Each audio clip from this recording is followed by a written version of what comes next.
update where it doesn't say Thanks to Bob, we're live. We're good. Yeah, literally looking around. Bob, appreciate that. Yeah.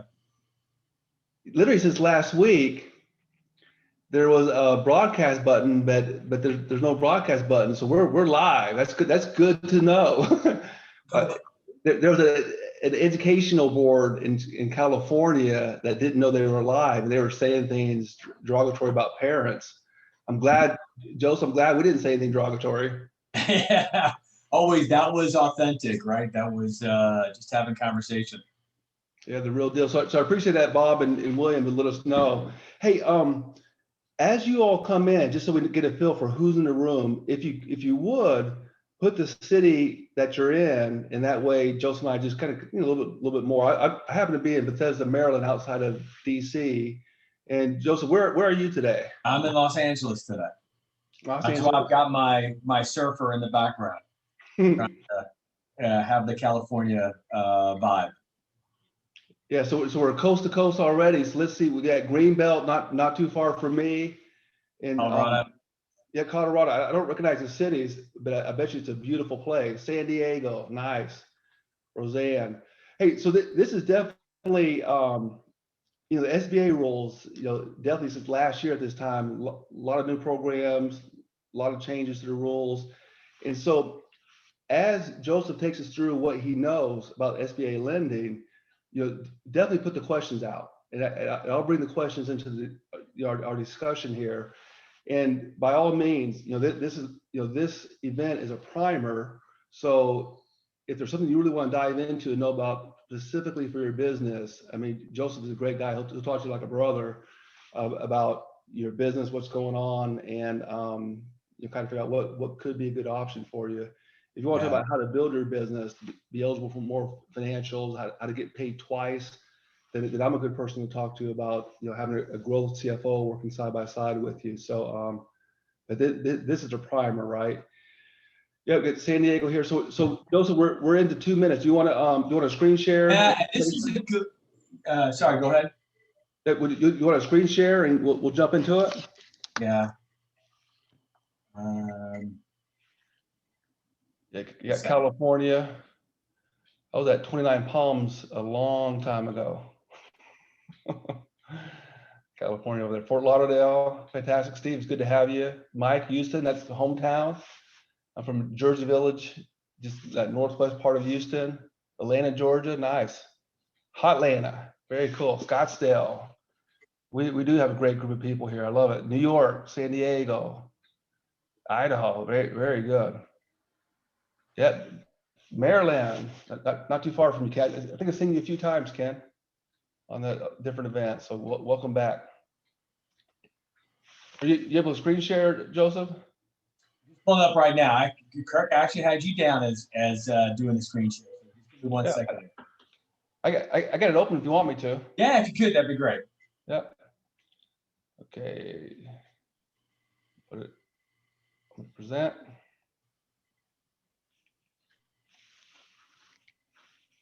It's a great time to talk about this subject because there are some deadlines looming in regards to the SBA. Boy, it has been a frustrating process the last few months with the SBA, and we have a March 31st deadline on the PPP. I don't know. In the past, the government has extended it. I don't know if that's going to be the case again or not. So it'll be interesting to see what happens.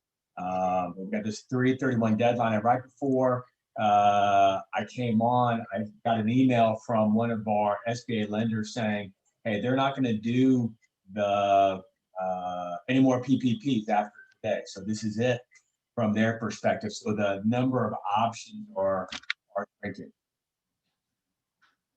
Yeah, that's good. So, so that's great. Joseph, do you mind if I launch now? Yeah, please. Okay, for the audience that's assembling here, my name is Kirk. I'm the CEO of Foresight CFO, so growth CFO and accounting services to help CEOs get paid twice. And in addition, I teach financial management at Georgetown University grad students. It's a different kind of conversation with grad students versus undergrad. And I'm always happy, Joseph, to do events with you because, especially the last year, just getting the right type of funding to the CEOs has made a huge difference for the companies that we work with together. So, do you mind introducing yourself and making us smarter Sure. about SBA lending? Sure, Kirk, I appreciate it. My name is Joseph Meuse. I'm the owner of Business GPS, and we focus on helping companies that are struggling with their cash flow. In this case, we're talking about SBA funding and helping them get access to good money, increasing cash flow. Really, cash flow is the cornerstone or the foundation of what we do at Business GPS. We also do a lot of work in terms of working with your creditors, reducing your debt, amortizing loans, etc. Just had two examples that I'll give you, Kirk. One was an $800,000 loan that had been called by the bank. Just got that renewed and put into a 30-year amortization schedule for the client. The bank was looking to foreclose. And I just had another settlement yesterday where a client got sued by their law firm of all people, around $400,000, got that settled for $25,000. And I guess I'll give you a third example. Working now with a client who had a bunch of cash advance loans. I know, Kirk, you and I talked about these merchant cash advance loans and how toxic they can be for small businesses out there. This guy had about $600,000 in cash advances, and we put in place a line of credit and got these settled for around $325, literally cutting them almost in half. So anyways, our core business is working on contingency, making an investment of our time, our effort to help businesses improve their cash flow. Today's subject relates to SBA funding, what options are still out there, what the changes are, etc. Fantastic. A little bit more about our firm, Business GPS. Okay, this is always a good place to start. You want to say more about the point? I thought we covered that. You good? You good? Yeah, I'm good. Okay, so let's figure out even more who's in the room. I'm gonna share 2 poll questions. It'd be great if we get maximum participation here.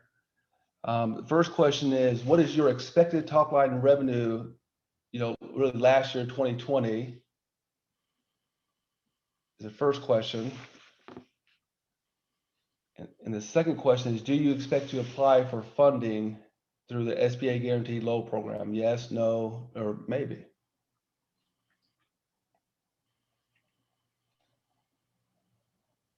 Yeah, it's great. We got over 50%. I'll keep it open for just a few seconds more. Then I'll share the results, but your individual response is anonymous. So we can kind of get a feel, Joseph, about who's with us today. Okay, just one more second here. Okay, 7%. I'm going to end the poll. 74. That's a good number. Love numbers. Okay. Okay, look at this. So most of us are doing that 0 to 5 million, right?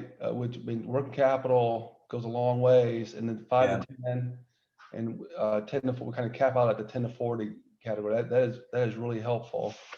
Then let's see about do we expect to get SBA funding? 50% said yes, and then 40% that's a maybe. So that's a 90% where something's going on. Great. We've got to convert those maybes and no's into yeses because the SBA money is just so darn cheap. I know it's been difficult for those who have applied, haven't received it yet, but it is just we're not going to find an opportunity like this again anytime soon for our business. And it is amazing, Kirk, you and I were talking yesterday. It is amazing how even relatively small amounts of money like the EIDL is capped out at 150.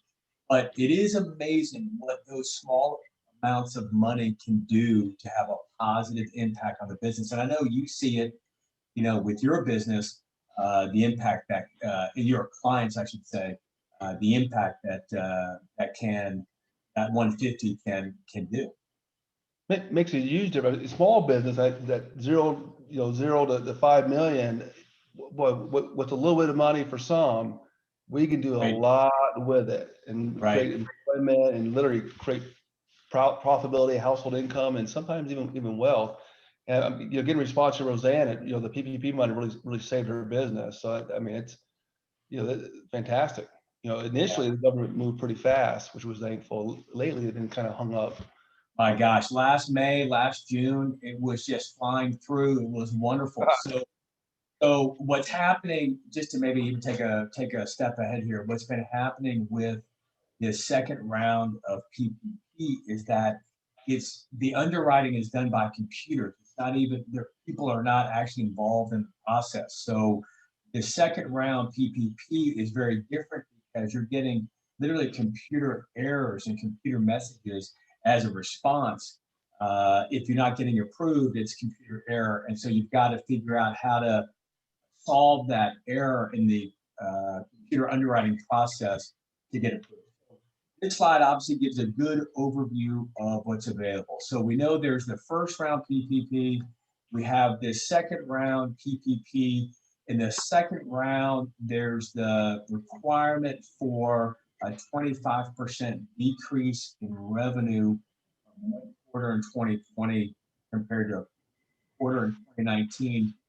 For anybody below $150,000, which is probably a lot of the people on this webinar, you don't actually have to prove that decrease in revenue now. You can get the draw, and if you can't prove it later, then it converts into a loan at an extraordinarily low interest rate. So I tell business owners, please try to take all the available money. We can look at the paperwork as we go later, but we're just not going to have another opportunity, like I said before, to get this money. And it's just a really simple concept. Businesses go out of business for one reason: lack of cash. So please try to maximize the second draw PPP if you haven't already. And as I was saying, also per started, I got an email literally right before we got on from one of our primary SBA lenders saying, "Hey, we're done as of today. We need to process what we got." And it's just, saw this the last go around. It's cumbersome for these lenders. They're not really making a lot of money on the program, so they're not that motivated. The other thing I want to add here, that is stimulus. The Biden administration, the Congress just is approving now another stimulus plan. There is some additional funding in there. They are allocating money towards additional PPP. They are allocating money, $10 billion towards state programs, which Kirk, you and I haven't touched on, but I have a lot of clients who have picked up $5,000 and $10,000 payments, checks from their local state or city that they're in. But the big thing is the restaurant funding that is in this one. I don't know how many restaurant owners, hospitality owners we have here, but it's an amazing program. If you're in that industry, which of course has been very hard hit, they're actually going to take your 2019 revenue, 2020 revenue, which you can imagine in that industry, there's a massive gap. And whatever that gap is, let's say that revenue gap is $500,000. They're going to give you $500,000. They're going to fill that gap as if your 2019 or 2020 is flat. And as long as you spend it like the PPP on certain items, rent, labor, etc., then it's forgiven. So again, I don't know how many people that applies to on this webinar, but that is that will have a massive impact. I'm already getting called from customers. Yeah, that's huge if you're in that industry. Yeah, think about it. You already cut your costs. You're already you tighten your belt. You're just barely hanging on. That 500,000 is going to be working capital moving forward. Plus, we hope with the vaccine and everything opening back up again, that people are coming back to your restaurant. Anyways, I think doesn't affect a lot of people, but it does affect. I think that's significant. Where we're seeing a lot of activity is on the EIDL. these last two on this slide, and I think we want to spend a little bit of time on the EIDL, which we talked about before, is the up to $150,000 loan that every business qualifies for. Congress, we're hoping Congress didn't. We're hoping Congress is going to increase the level to a higher number than 150, but it's still at 150. And what they're doing is they're taking half of your gross margin. That's their calculation for giving it to you.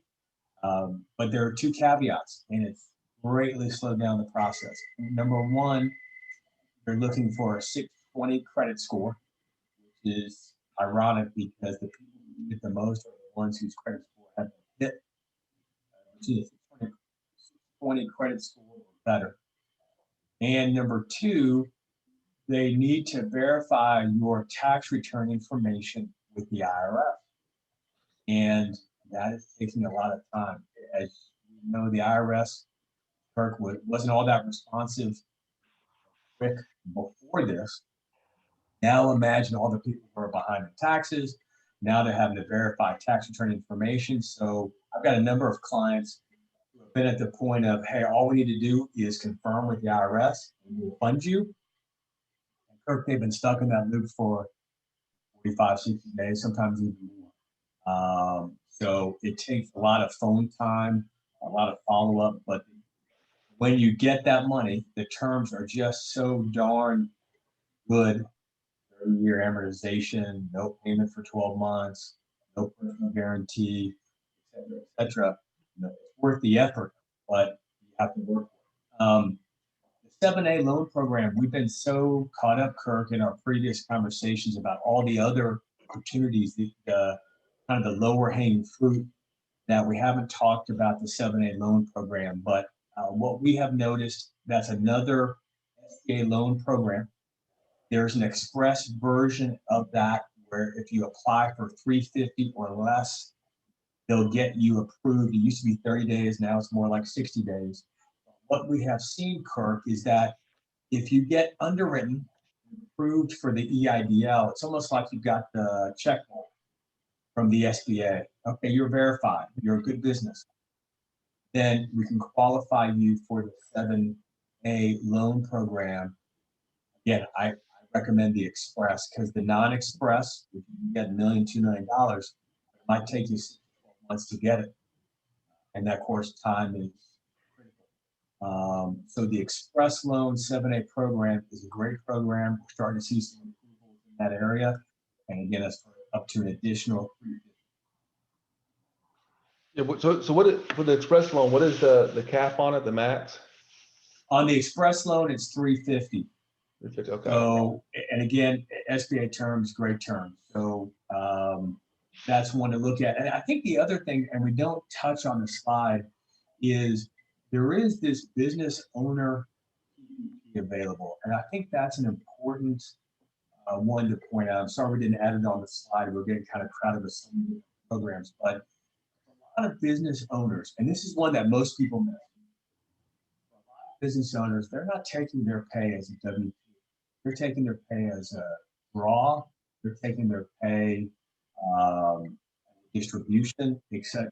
But every business owner can apply for their own PPP, which will give them up to $20,000 worth of additional PPP. And so it's not as large a program or dollar amount as the other programs we're talking about on these slides, but 20,000 is 20,000. That makes a difference. It does. We have a question from William. He's asking, what are the terms of the 7A Express loan? You're typically looking at 20 years, 5%, 6% terms. So it's significant. It's not as good as the EIDL, and there is a personal guarantee associated with it, but you're talking about still, especially in today's environment where a small business doesn't have access to a bunch of capital. It's a tremendous program. And I can send, if we get William's contact information, I can certainly send some information as well. Yeah, Definitely good money. I mean, I haven't seen that in my lifetime, right? With the credit scores and everything else. Hey, Joseph, I'm getting feedback that some of your voice is coming in and out. I'm not sure if you can get the mic closer or something like that. Sure, I'll give it a shot. I apologize. Yep. All right. Thank you, Bob, for the feedback. Okay. Do you want to advance the slide, or you got more you want to Yeah, unpack? please advance the slide. So again, just remember, business owners, you have your own personal PPP that you can get. And my experience has been maybe 20% of the people actually apply for that. So, it's found money. I always tell people, if you're walking down the street and you saw a check for 20,000, would you pick it up? Man, you absolutely would. For a couple hours worth of work, it absolutely makes sense. So this gets into a little bit more detail about the PPP for those of you who have not applied. Again, my recommendation is, because for most businesses, you don't have to prove the decrease in revenue until later. And if you can't prove it, it just converts to a loan at 1%. Why wouldn't you apply for the second PPP as well? So the deadline for these is the end of this month, 20 days. So, I think it's critical that you get it in. If you're short on some of the paperwork, I know, Kirk, we're helping people with paperwork, tax returns. I'm sure you can as well. It's just hard to pass that up.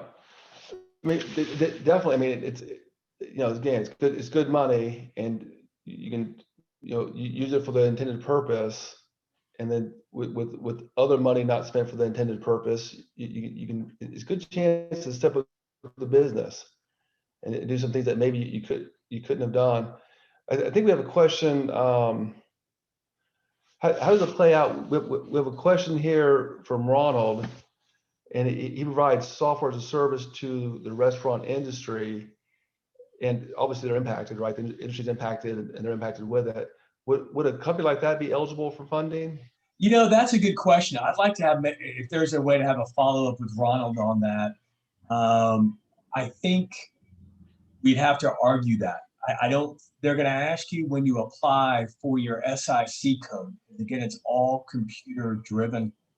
So then what you're going to want to do is contest it. So there are times, of course, where you contest the information. How come you're not giving me full credit for my payroll? Or, can I add this additional income, et cetera? So I think that's one, Ronald, where you're going to want to submit it, and you're going to want to contest it, because eventually it's going to get flagged based on SIC code. And I'd say you probably have a 60 or 70% chance to get it approved, but by contesting it, it's probably going to be 5 to 6 days down the road before you got funded. Yeah, so a little bit of time delay, but basically, fight for it, make the case. Right. Yep. That's exactly right. It really takes, a lot of this now takes getting to a human being on the phone and saying, hey, here's my file, take a vested interest in my file,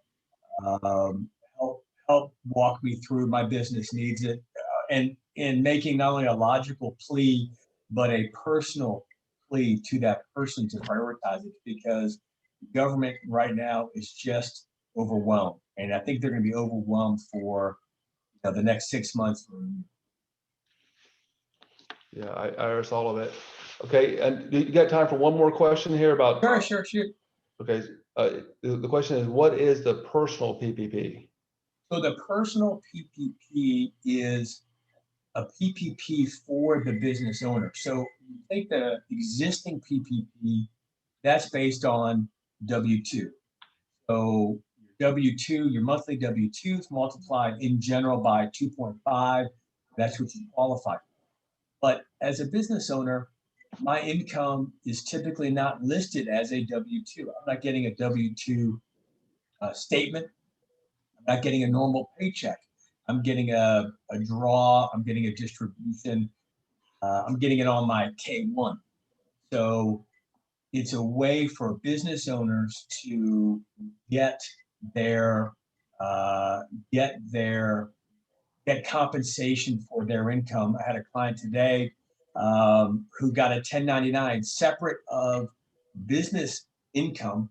He separately, as an individual, got a 1099 from one of his customers, paid him separately. And I said, boy, that's great. We can get you your personal or your business owner PPP.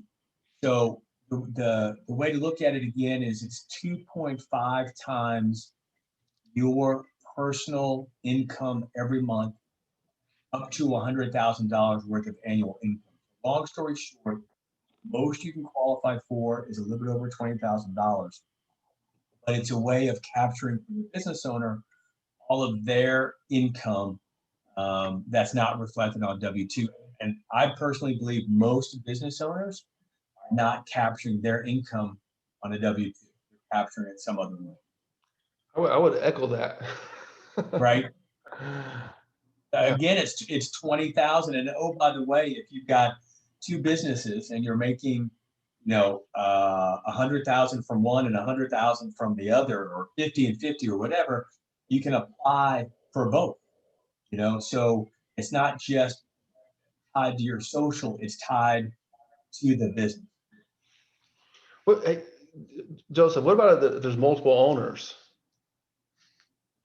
From the personal PPP, it's Kirk, if you and I owned a business 50-50 and you show $100,000 worth of income and I show $100,000 worth of income, then you can get your 20,000 and I can get my 20,000. So collectively 40,000.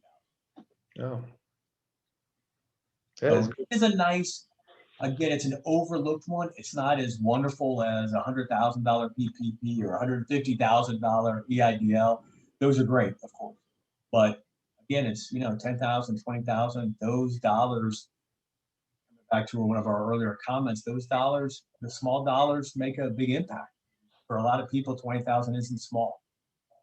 Yeah, that's great. And let me move on, man. I got a couple more questions I'll bring to you throughout the discussion. Are you ready for the next one? Or you want Yeah, please. Okay. I'll come back to your question with Robert and Lewis. So again, this slide gives you detail on the EIDL. This EIDL is one that is overlooked, or people get frustrated with it because the turnaround time from the SBA has really extended. But every business qualifies for this. It's half of your gross margin, because your gross margin is your revenue less your direct cost or your cost of goods sold. So it can be a sizable number. I had somebody who was a therapist, Kirk, who got about $150,000, had $150,000 worth of revenue, and hey, I don't have any cost of goods sold. It's just my time. And sure enough, the SBA agreed and gave her full credit for it. So, anyways, half of your gross margin, 3.75% for businesses, 30-year term. It comes out, if you get the max of 150, it comes out to $686, $688 per month, but no payment for the first 12 months. So, great. And let me add one more thing there. A lot of people have been declined for this because of credit, or a lot of people have been declined or just simply haven't heard back. You get free opportunities to contest it. Right now, we're doing a bunch of contesting for clients who had applied separately, got turned down, and came back. So even if you did get turned down, you want to reapply, happy to have a conversation with you regarding how to reapply. It's not the easiest thing in the world, but listen, you wake up in May, you've got $150,000 in your bank account. It's worth all the time and effort. Yeah, I mean, obviously we work with you, so we're seeing the same thing. But yeah, very good.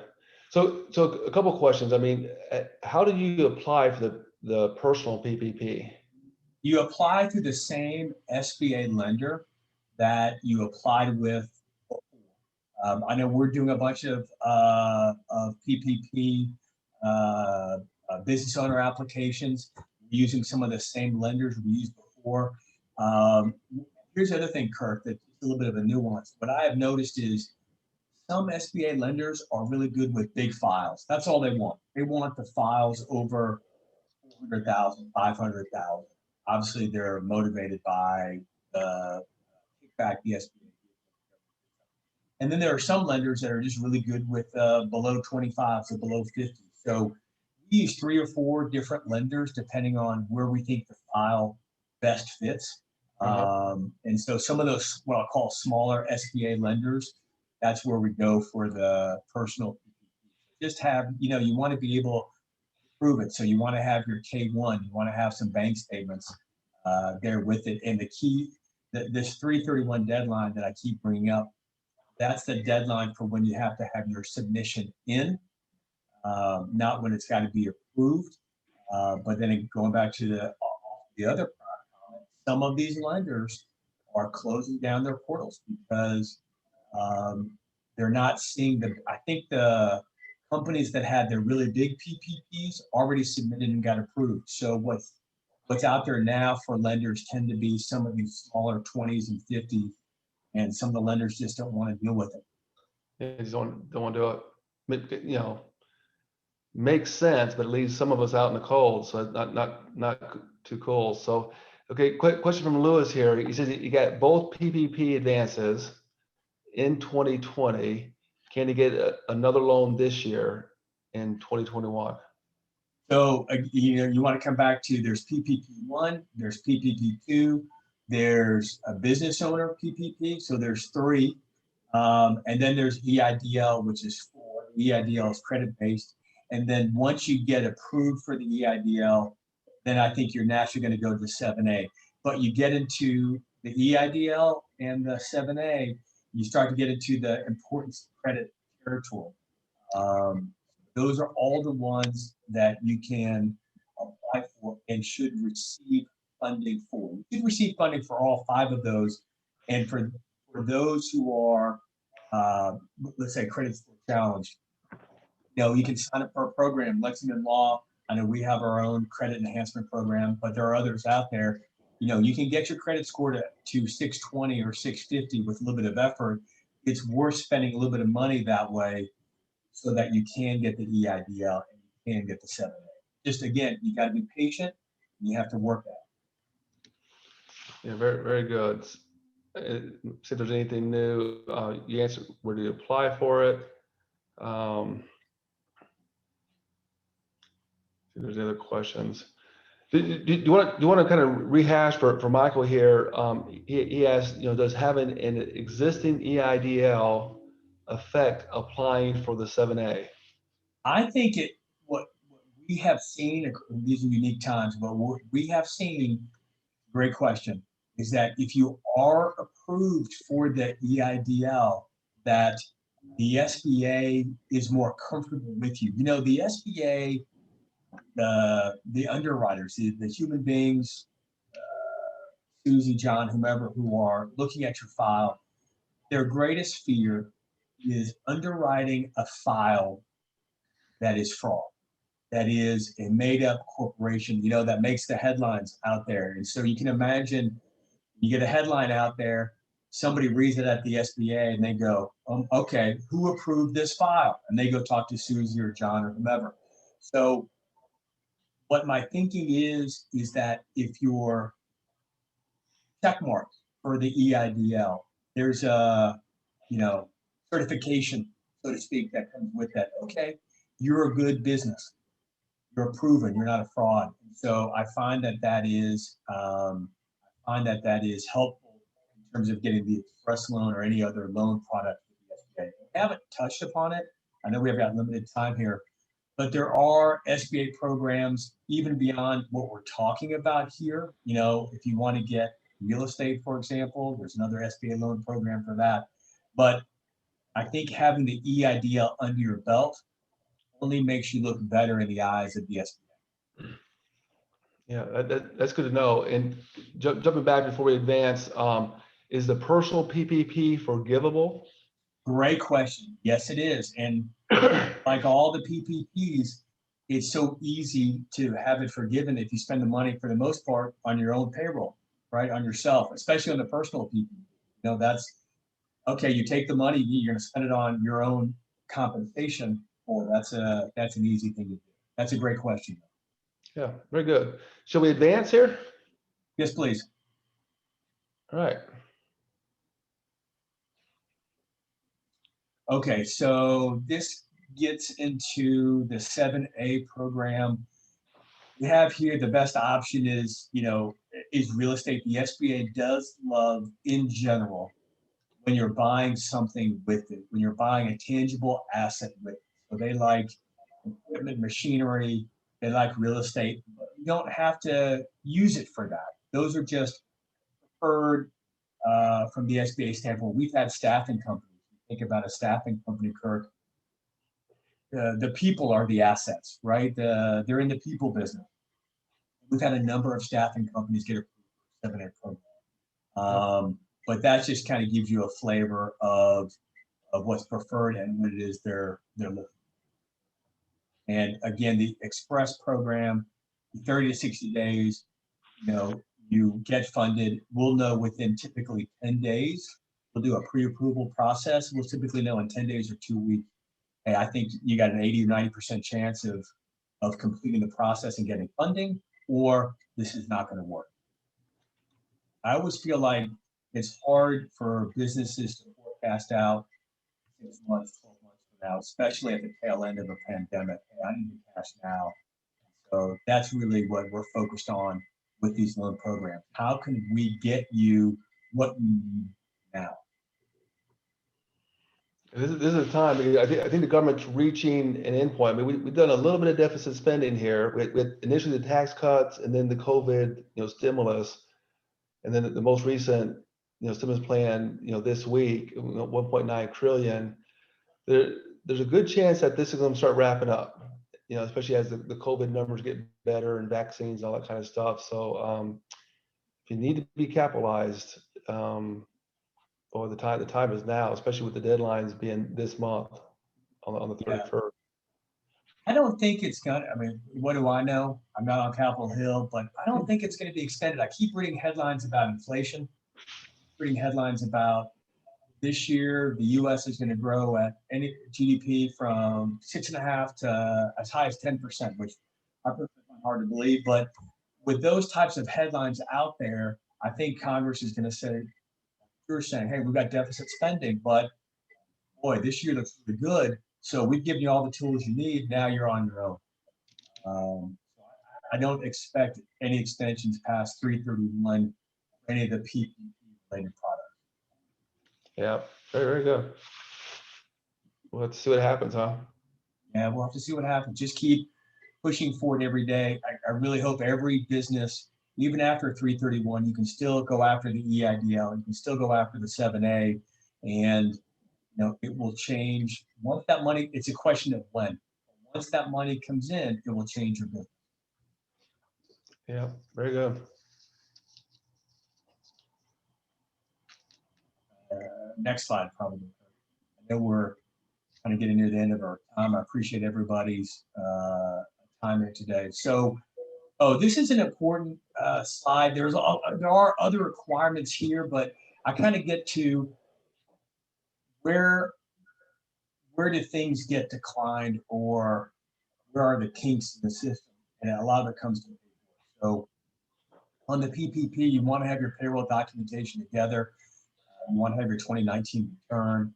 On the second PPP, where there's a reduction of 25%, we've actually, Kirk, spent a lot of time going through the definition of what is a 25% by the SBA standards. So you want to look at that. Well, the EIDL, the 2019 corporate tax return is critical. If you've got your 2020s done, it's even better. And then, of course, the 7A loan program, 3 years of tax returns, including 2020. That's a there, and the 650 credit score. Yeah. So question comes up from Cats. They're wondering, like, for example, if you're going after both PPPs, you have to do 2 applications or can you do both in You one? have two separate applications. Some lenders are no longer doing the first round PPP. So there are only a couple really a couple avenues left for the first round PPP, but it is still available. If you haven't done it, by all means, let's get that in. But two separate applications. That's a great question. Yeah, very good, very good. You got time for one more question from Sure, Robert? of course. The questions are good, but I think the questions are actually kind of getting at the points here. And Yeah. we're going to share the slide deck and recording, and obviously, if you really got something you want to act on, contact Joseph. But Robert asked, he said he applied for the second PPP loan from BBVA by computer last month. They're using a third party to do their PPP loans.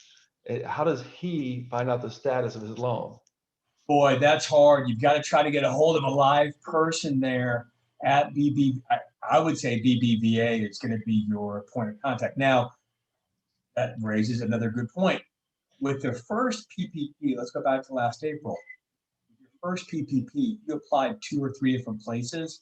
That would flag your file, and then you'd be declined, be put on hold. The SBA would think, oh, John's applying for funding 3 different places. He's going to get funding 3 different places. He's going to be overfunded, right? Or it's a fraud. This time around, you can apply 2 or 3 different places, and whoever funds you first, funds you first. So what I've been recommending to people is, if you feel like you're stuck with one avenue or one lender, go find another lender. And again, whoever funds you first, it's not going to be a negative or a detriment to you this time. To me, it's only a positive. And there is a difference, even though it's computer driven in terms of the underwriting. Again, I've noticed a difference. Some lenders like small files, some lenders like big files. Some lenders are more flexible in terms of what documentation. 95% of the documentation is always the same, but that last 5% can be a little bit different. So, I guess my advice there is find another lender, talk to somebody at BBVA, and find another lender who can accept your file and get it in before the deadline. Yeah. Very good. Really good questions here. Really good. And there's a question about the forgiven portion of the PPP loans, are they taxable? The initially, yes, they were taxable, and then that changed. So currently they're not taxable. Right. So we're going to look back on this and wish we had more of this cheap money available to our business. I mean, it's just, we're not going to see this again, hopefully. Yeah. So we got a few more minutes here, Joseph. Why don't we land the plane? You kind of take us through any additional highlights, and we can land on it. Sure. So for a small business, the options are still very limited. Obviously, we're talking a lot about the SBA. Please maximize every dollar that you can get. But beyond the SBA, it's very limited. So I try to narrow it down to a couple of different categories. Lenders always love assets. So real estate, receivables, and equipment loans. Though we're still doing a lot of those. Real estate, 70% loan to value is pretty common, 30 or 45 days to close. Accounts receivable is often overlooked, but you can get a line of credit at 1% a month, 12% a year. I mean, it's not as cheap as the SBA, but it's still good money. And accounts receivable line can be approved in 3 days, 4 days. You can be funded. Equipment loans, 80-90% loan to value. If you have a high credit score, you can have no money down again on equipment loans. So those 3 categories still very active. And if you're looking for working capital, I highly recommend that. 504 loan program related to real estate. Real estate's, as we all know, very hot these days. That is a great program. You can use it for land, for existing buildings, for buying something. I mean, there's just a lot that's available there. Then at the bottom, a recommendation. You get a lot of people who call you as a business owner. I can give you quick cash, quick cash. And, it's like our parents taught us, if it's quick and easy, it's probably not very good for you. These cash advances are toxic. We fight with them every day for our businesses to help them get out of cash advance, daily debits, weekly debits, monthly debits. So please, I highly recommend staying away from them. If you put a little bit of time and effort into your credit or the SBA or some of these asset-based loans, you'll find healthy working capital. Get something that's toxic like a cash advance, you're going to spend 6 months or a year trying to get it out of your business. Yeah, good advice. The process, to me, the process, every business is different. So we take time, 20, 30 minutes with every business owner, and we talk about their business. Tell me what you do, how much you do in revenue, what are you looking for, et cetera. And, we can help direct you as to which SBA loan program or other lending program fits for you. Everything, as you know, Kirk, and I probably haven't said it much on this call, but everything we do is all contingency. Whether we're getting you out of bank debt, vendor debt, cash advance debt, or we're getting you SBA money, money for your receivables, inventory, etc. We're only getting paid if we're successful for you. So we have the same interest in a positive outcome. So I try to spend a little bit of time together. Let's find the right formula. Every business is different. This is not a one size fits all business that we're in. So anyways, it starts with a phone call. We give you what I refer to as the prescription. You can go take care of it yourself by all means, or if you want to talk about how we can help you, then we'll go over, how our process works, what we get paid in the end, et cetera. Yep. That's a great feature, right? There's no risk, and if the money doesn't come in, there's no fee owed to you. So I think we're the only ones who do it that way. And Kirk, you and I have had this conversation. I keep thinking, well, maybe there's a better way to do this. But at the end of the day, I think if the roles were reversed, I would want somebody whose outcome is tied to my business outcome. If it wins for the business, it should win for everybody. And that's why we take calls at night, take calls on the weekend, because we need to make sure our clients succeed. That's how we succeed. Anyway, that talks a little bit about contingency program, no hourly rates. It really is trying to find the best solution that's going to give you long-term success and maximize. Yeah, I can vouch for that. So the man to talk to is Joseph. I mean, he definitely, figured out options. And Joseph, but Bob has a question here. Are there any programs for new or startup businesses? Well, if you're looking for equipment, it depends on the business, Kirk. That's a great question. We get that all the time. So for the PPP and the EIDL, it's limited. You started your business 3 months ago, 4 months ago. They're not going to qualify. If you start your business, it depends on the start date, I guess is the answer here. And it also depends on what you need the money for. You need real estate or equipment, you have a good credit score, we can help you out. If you're B2B and you're billing your customers, you're just kind of getting through the billing cycle, or you have a purchase order, then there are some financing mechanisms. Yeah, so that's where there's variables. So worth the phone call probably, Bob, just kind of figure out what's right for you. And Joseph, what's the best way to contact you? Is it email, phone? What's the best way? Email is the best way.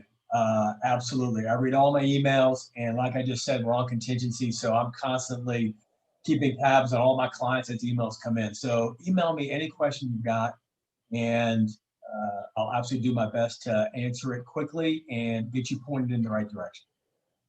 Yeah, that's fantastic. And I'm about to send you 2 emails. Okay, great. On the restaurant side, there's some finer points I actually did not know. So that's I'm gonna loop them in after this call here.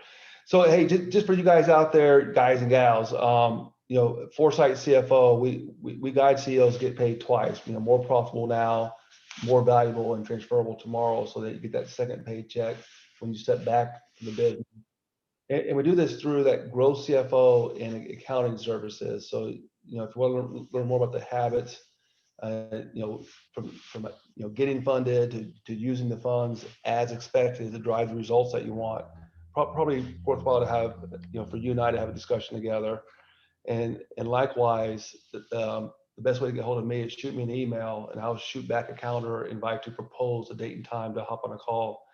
But we're going to land the plane right now. We're right at time, and like to land on time. And Joseph, as always, man, you're my go-to partner for funding. Very much appreciate hopping on the call to get the word out even more. There's a couple of questions that we may not have answered, but please follow up with us to make sure that you at least get some input about the options that you have. Yeah, and Kirk, if I can just add, just emphasize again, it's not just about some of the loan programs, but if you're struggling with debt, you're behind with the IRS, you're behind with your landlord, you're behind with the lender. It's amazing what can be worked out. Real quickly, I'm here in California at a client site. We had about $13.5 million worth of debt, foreclosure notices, the whole nine. That was 2 years ago, 24 judgments, and now he's got a healthy, thriving business. So there's a lot that can be done there. I know it's stressful running a business.